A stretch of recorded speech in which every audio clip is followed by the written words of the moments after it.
Gentlemen. So John's an account exec with Rainforest. He was brought in to start sales development he wrote this, VP Farland Dowells is mocking me. First hire. In John's first quarter of being an account executive, he attained 308% of quota, which is maybe a stretch, but he's in sales, so that's okay. It's true. John did very well in his first quarter of being an account exec. I was shocked. Welcome to the stage, John.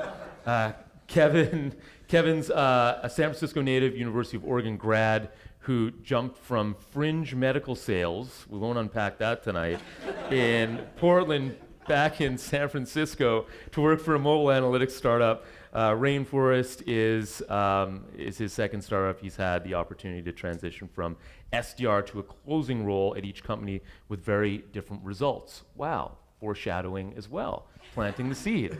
Okay, so welcome guys, and congrats for being account execs. Well deserved. Thanks for joining us. You're welcome. Thanks for not screwing it up yet. So what did you guys love about SDRing? You guys came in and you did it. You were the first one, you were the third or fourth, and you guys both obviously did very well. Like what did you love about the role of being an SDR? It looks like I should go first. So for me, it was interesting. So I was the first one. So before me, there was no outbound semblance of anything. So I really enjoyed starting that process and getting creative and figuring out what really resonated with people. And once I figured that out, I'll let everybody know. And that was really enjoyable to kind of give it a shot and see, VP of engineering and CTO, what work with these people, and what I have much more experience, what doesn't work with these people. And that was it. These people? Very nice. John McCain got in trouble for it anyway. Kev, what about you? What do you miss about, so you got to figure it out. It was pretty cool. We hired John. I was like, here's your desk. Let me know when you have some meetings that aren't shit. Then 3 months later. And then no, but I'm serious. Like a month later, he's just like, yeah, I got the VPN from Mastrop on the phone. I'm like, okay, cool, let's do this. And it was really cool. Like, people were like on the phone, they were just like, you know what? I never reply to cold outbound emails, ever, but I replied to yours because this is actually very, very compelling and very timely. Now, a bit of that is we had founders that had built a really cool product, but some of that was John was reaching out to the right guys. He had a very focused definition of where he was going. He wasn't just spraying and praying. He was like 50 to 150 employees, CTO, VP Eng in the USA, has a cross-browser, blah, blah, blah. That was it, right? And so he actually started to manufacture meetings. I was targeting and praying. It was targeting and praying. Kev, what do you miss about being an SDR? I miss the consistent commission. No. So yeah, being an SDR is awesome because as like a 23-year-old, kind of shithead, you can talk to like a CTO. That's awesome. Kind of shithead? Why? Okay. This company is giving me free reign to call CTOs and represent our company. One, why are you doing that? Yep. But that's pretty incredible, right? You have the opportunity to talk to the smartest people in the smartest place on earth right now. And that's really powerful. Thank you, Kevin. I appreciate it. Obviously, having this model of amazing SDR to replicate when I came in was really amazing as well. Having John Alon really build a strong foundation and really a great team. Farland, John Alon, and Dylan, really weird, non-salesy sales team. Always be caring. The company lifted that value from the sales team, actually. So yeah, just having the opportunity to talk to these really high up smart people and be on a really high energy, fun, weird team. The team is what makes it really fun. And then when everyone was getting success, and when I came in, we were closing a lot of deals. People were getting meetings left and right, and it's just infectious. That's what's really fun about being an SDR. Yeah. Yeah, they were on the front lines, making it happen, and we had no idea what the market was. We had only inbound. We were like, can we go outbound and actually, because it's kind of scary, especially with like engineering. Engineering doesn't want to talk to you. The whole like dev sale is very different sale. They don't want to get on the phone. They don't want to, they want a free trial and leave me alone. And so we were like, is this even gonna work? And I know like other startup founders that and VPs of sales where they tried to do outbound and it was just like a calamity. Like people were revolting, like, you're spamming us, this is terrible. And like, we didn't know what happened. So it was very exhilarating to see these guys basically go out and get 30 to 40 SQOs, sales qualified opportunities in a month, which was worth it with our ACV at that time. Our ACV went up a lot last year, but do 60,000 times 40, right? You're talking about, what's that, a couple $1 million in pipe a month. It gets very interesting very fast, right? 2.4 million. These guys are generating. What's your average close rate? You guys can do the math. So it's pretty exhilarating. It was good. What about SDRing helped you be an account exec? Like what in your current role today is helping you from having been an SDR? As we've mentioned a few times, we are not getting tons of inbound leads. So when I was officially promoted, got my like quota, signed my comp plan, everything was awesome, sat down on my desk, went to Salesforce, opened up my forecast, like $0, $0, $0. I had no pipeline. Okay. It's like holy shit. Yeah. Like this company expects me to close all these deals. Yep. So I just was like, okay, I need to generate some meetings for myself. So I'm still an SDR. I've never stopped being an SDR. For anyone who wants to be successful in sales, if you can source your own demos, your own meetings, like you're in control of your destiny. So that's what's helped me is that I haven't stopped doing it. So where'd your first sale come from? My first sale came from inbound. Oh, it did? Yeah. Where'd your okay. My first sale was a hot inbound We should have referral. potentially They should have thought that went reversed through. that. Should have thought that went through. Biggest sale. Yeah. Where'd your second sale come from?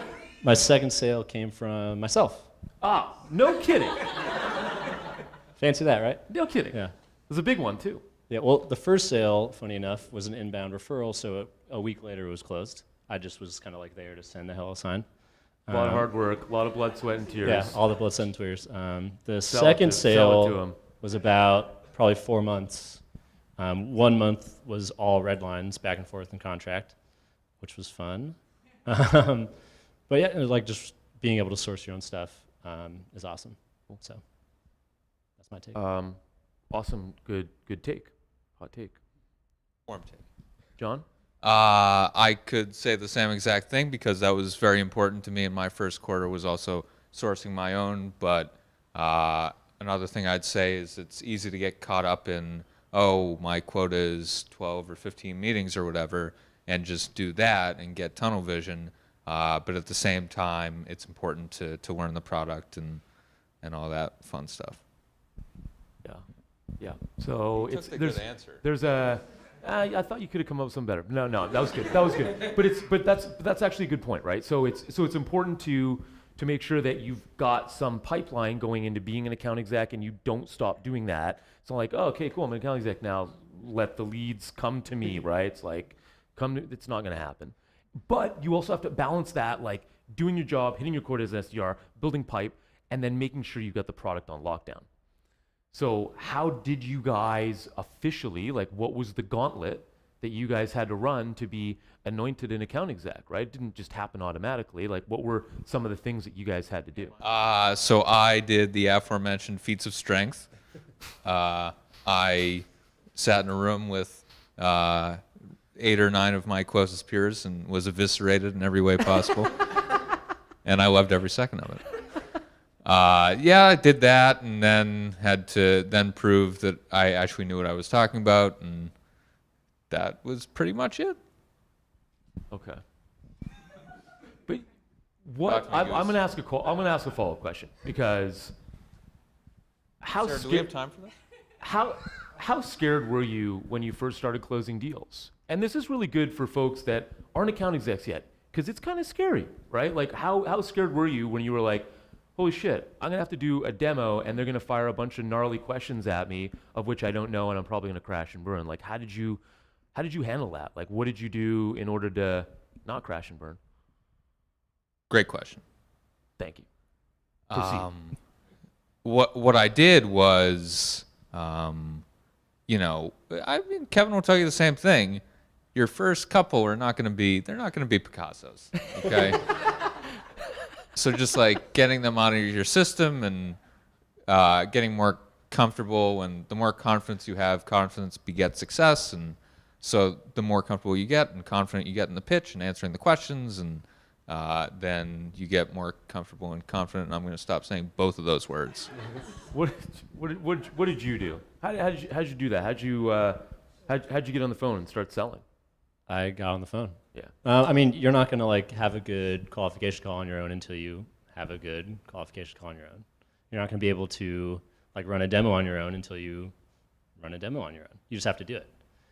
What's nice about a small startup like this is that you can. So if I'm doing a bunch of outbound emailing and calls, I get someone who's like generally interested, I'm just going to take this one. I'm going to call them and just see what happens. Like, of course, you're going to like fuck up a couple. There's going to be a lot of questions and that you don't know, and that's okay. Turns out if you say, I don't know that question, I can hook you up with an account executive who does. More often than not, they're going to say, okay, hook me up with that account executive. So just not being afraid, because no matter how bad you mess it up, there's plenty more leads to reach out to. So forget about that guy, and just do it. The whole like ask for forgiveness, don't ask for permission. So I mean, within a few months, just running calls just because we could, to see that I could do it, and then running the gauntlet with all you fun people at Rainforest of, let's do a mock demo and throw your hardest questions. So would you guys say, though, that you had a script when you were account execs, as you are now? Would you say you have a script that you stuck to, or were you guys ad-libbing a lot in the early days of being an account exec? Early days, definitely, not a script, but definitely like the talk tracks. So like watching you or Dylan, do your weird stuff on the calls, and all the objections are the same. I think every SDR probably hears the same 2 to 3 objections like on every single call. Just understanding how to get around those and just sort of knowing it. But every call is going to be different. You never know how it's going to go. And the best calls are when it's just very natural. I think, as Chris was saying, just having a genuine conversation in interviewing applies the same to like qualifying or talking to a customer. They don't want a script. They don't want like, oh, here's slide number 1. We'll do like 10x of this metric for you. They want just like a natural conversation. Need them to like see that there's a real person on the other line who's like generally interested in your business and not just like trying to sell you something. What about you, John? Another great question. So initially, there's definitely, for me, there was, a bunch of things to go through on a call, and then it's a little scripted to start. But then once you get comfortable going through those and you know them like the back of your hand, what is that? Then you start to ad-lib a little bit and get a little more comfortable and actually have a genuine conversation with people. So you learn something every day. By the way, very important lesson in sales. Don't take yourself too seriously. We're very serious about what we do, but we also have fun and have a few laughs, and that's really important because sales is hard, right? That's why we get paid the medium bucks, because it's not easy stuff to do, and it's fine to have a couple of laughs, right? But we definitely take things seriously. One of the things that I noticed John did, and first of all, if you'll notice, these guys had different answers, and that's good, because sales execs are successful for different reasons, right? And that'll be our second upcoming How to Be a Successful AE, an enduring successful AE sneak peek coming to a rainforest near you in about a month. But these guys had different answers, and John really did stick to a script, and that's what propelled him to success. It was like, here's the question, here's the objection, here's what you do at this point in the pitch, here's what you do, and I think that process and that methodical process, he just got deals through, tick, tick, tick, tick, tick, right? And he closed a lot of really good deals in the last 5 months. It's actually quite amazing, to the tune of over, I want to say, $600,000, right? Like, not insignificant, not trivial at all. And Kevin, though, you could tell he was much more natural when he got on the phone with folks and just a little bit more conversational. It's not like you have to be cookie cutter. This guy's successful, therefore I need to do this. But it's bringing the things that you innately bring to the table to be successful in that position. So it was different, and I think that's a pretty rich answer. How did you guys know when you were ready to be in a closing role? Like what happened when you were like, I'm ready to close, I'm going to do this? What was that like? Was there a point in time where you were like, I can do this, I'm ready to be an AE? When I started closing deals was when I thought I was ready. Okay. You can get promoted and you can say, hey, like Kevin was saying, you're an account executive. Oh, this is great. Okay, cool. And then, but until you actually start proving your worth and actually doing what you're supposed to do, coming from somebody who is an SDR, it's definitely initially something that you need to prove that you can do to know that you can do it consistently. What about you? How'd you know you were ready? Yeah, so I mean, I guess I thought I was ready after I had done like my demo in front of everyone, and I was running a bunch of demos with like smaller companies, and they were going well. I was like, okay, I got the demo down, like I can close deals, sweet. And then got on like my first really intense negotiating call that you were on with me. We started going back and forth, and at one point I'm just like looking at Farnham like this, and he's like, does this right back to me? So like, I quickly realized I wasn't ready. And you're not, like just John said, you're not ready, you're not gonna feel ready or comfortable until, I don't know, do you feel comfortable right now? Probably not. Never feel Yeah, so No. like, you're not gonna feel like you're ready until Yeah. you're just up and doing it. And I'm like not really there yet. Yeah. It's definitely, it's weird in that you definitely feel the imposter syndrome, as one of our coworkers loves to talk about. Who shall not Where- be named, apparently. Where it's Dylan- like you feel Dylan. like should I be here? Am I good enough to like be Right. closing? Why should the CTO believe like me, Yeah. 25-year-old shithead? But then you like get a contract signed. You're like, oh shit, I can do this. Yeah. So just again, just like the demos and discovery calls, you just gotta do it. If you don't think you're ready, that's okay. Right? Like you shouldn't be ready. You should be doing everything when you're not ready. That's good. That's like where you want to be. And you're going to screw some stuff up. And I wasn't like throwing young Kevin here to the wolves, but he was on the call, he was doing the call, he was leading the call, he was leading the conversation in a certain way, and he needed to figure out what the result of the way that conversation it went, and it was on him to pull it back from the dead, right? Because for me to do that, what would he have learned, right? For me to pull it back, if I was able to, there's no guarantees, what would he have learned, right? And so that's a really fun thing too, in terms of figuring out how things work, which is one of the most gratifying things as you're an SDR and an account exec.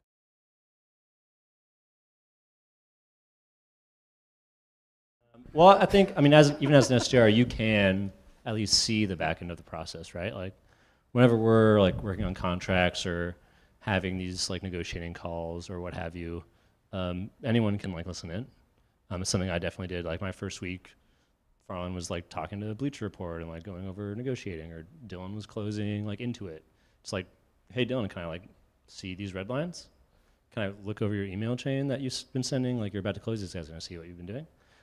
So you can definitely get a familiarity with the process before being there. But once you're sort of in it, again, you just kind of have to figure it out. Every conversation is different, and there's no like right or wrong way to do things. So just figuring it out. I don't know. I was just saying this to him earlier, but that actually was a great question. I mean, like, you can only learn so much before, right? Like, I think a lot of what makes people successful when they move into an AE role is actually doing it. Like, you can read all the email threads you want to read before, and you can listen to the calls, but until you're actually doing it, it's hard to internalize that and make that yours. And, in addition, so how Dylan closes a deal or Alon is totally different from how I do it. So, like, learning what works for you. This is a rhetorical question, but I would ask you what the most successful or the top 3 sales reps in your organization do, and what makes them successful, and what a day of theirs looks like, and what separates them from the pack. And I would just be looking at like peak performers. That's one of the luxuries of being in an organization like that, is that you have access to a bunch of different people. It's on you to figure out how you're gonna get to them or how you're gonna learn about them, but it's also just like understanding what they're doing to be successful as well. Yeah, I think what's really important to understand as an SDR, if you're looking into moving into a closing role, is understanding that as an SDR, you're a gatekeeper for knowledge for your company. I don't remember who told us that. Someone else did. It was not my original idea, but like if someone's... You can plagiarize it, it's cool.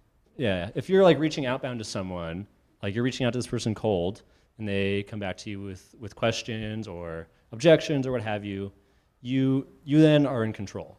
They're asking you things. They're clearly interested if they're responding to you. You don't have to like, oh, here's every piece of information we have. Like, look it over. Would love to talk to you.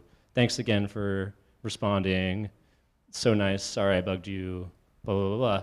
It's like, oh yeah, great to hear you're interested. Like, what's your number? Like, can I call you? Or you're in control, and you don't owe it to anyone to like give out the deck or like give them a video or what have you. So understanding that you're not just like sort of a stepping stone for outside people to like buy your product, is that you're really the driving force behind customer interaction and customers buying your product. It's a very good point. The SDR kind of overlooks themselves a little bit as, I need to get this person on the phone, and that would be a major favor of them to do that for me. But what you have as an SDR, as Kevin's saying, is knowledge, right? Like, you can actually help them. Sales execs, who you're the gatekeeper for, can definitely help them. They're talking to hundreds of their peers on a weekly basis, a lot of them at competitive companies. So it's realizing what you have. If you're taking what you do seriously and you're really doing the homework, it's realizing what you have and kind of flipping the table a little bit. I would say most recently is That Alon's a nice guy. sort of what I was saying earlier, so not giving my prospects what they wanted right away.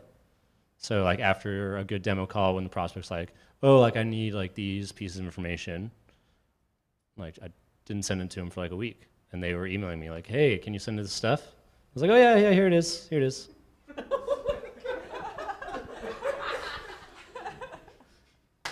And then, so I sent it to him, and then waited. Then he followed up, asked some questions, and I just let the email linger a couple days. And then he reached out to me this afternoon and was like, hey, Kevin, like, can I get some answers to these questions? I was like, oh, sure, here you go. Sure, here you go.